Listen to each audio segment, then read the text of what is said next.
Welcome to press conference number 2 of day number 1 of the 2025 NCAA South Central Region 2 in Canyon, Texas.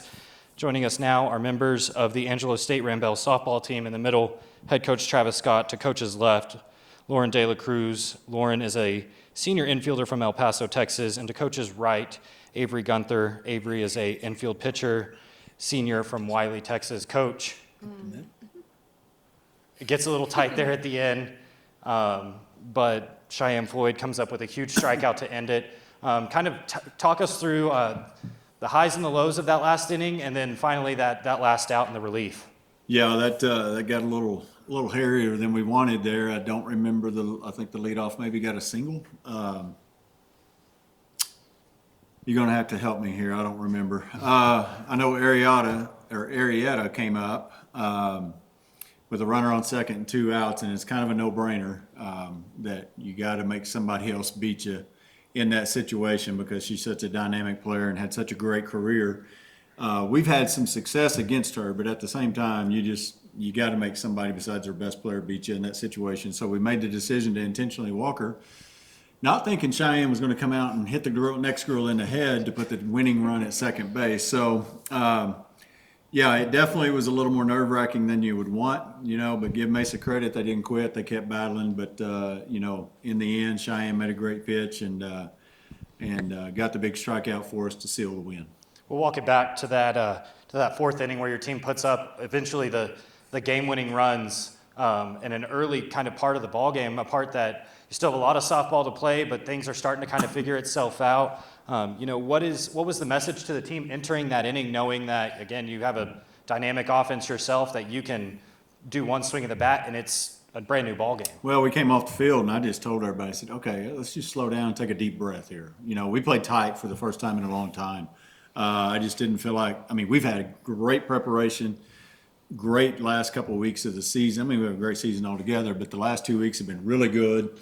And I don't know, sometimes I've seen that happen to where, a team is feeling so good about themselves that when the game actually starts, they feel tight, especially if things don't happen. I think you saw it with WT last year. They played tight. It's not something that is unusual because when a team knows that they're prepared and knows that they've been playing well and know that they're feeling confident, but yet when things don't happen immediately, that panic button can kind of hit a little bit. So we just slowed things down, got a huge hit by McMillan to start us off.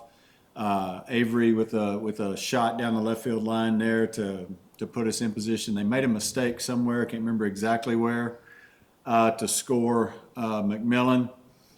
And then Lauren, base hit up the middle, right? I'm trying to relive the whole dang inning. And it was actually they get mad Carter. at me when I can't remember everything, but I'm getting old. Carter Carter got hit, there. and then It was fielder's choice. Yeah, Carter slapped the one to the shortstop, and then Lauren got the big hit there, and I feel like Zoe had a hit maybe also, didn't she? yeah. Zach Bunt? Yeah. Okay. Again, we did good that inning.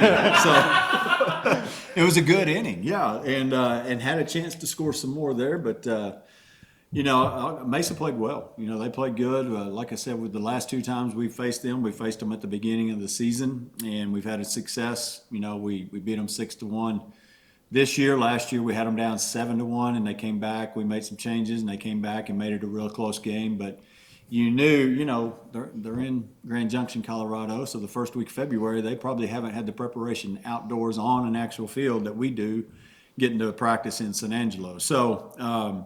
You knew they were going to probably give us a little more competitive game. They're going to have a competitive weekend, I'm sure, all weekend. And but I'm just proud of the way our girls answered, responded to being down, responded to negativity, just like we did last week with Tyler. As soon as they scored, we scored 4. As soon as they scored, went up on us 2-0, we answered with a 3 spot. So a lot of grit out of these girls. I'll let them talk. Averie, Coach kind of alluded to it about, the bat's starting to work, and you get that RBI. How much of that is from confidence from your teammates before you that led up to your at-bat? Yes, almost the last couple of weeks, almost every single time Nick has gotten on, I've gotten on right after her. So just feeds off of her.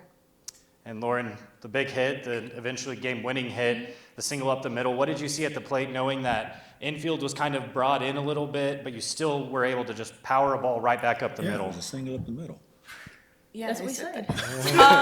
I was just thinking, try to hit a sac fly, try to score in Averie. I was just trying to hit a ball, at least in the outfield, just to try to score Averie. But luckily, I got a low ball and it just tipped the second base's glove. And luckily, Carter got to score all the way home. So it was just a lucky hit. Coach, you know, a winner's bracket rematch with West Texas A&M. You know, it's a rematch from an elimination game last year. But what can fans expect to see at Schaefer Park tomorrow between two, you know, top 10 teams in the nation, two Lone Star Conference rivals? Well, this is what you expect. Last year was really weird that we were facing each other in the losers bracket game. So this is a little more normalcy for the history of these two programs in the playoffs. So, you know, they've had an unbelievable year. We've had a really, really, really, really good year. So it's just going to be two talented teams really going out there and getting after it, and two teams that are close to 100 wins on the season combined.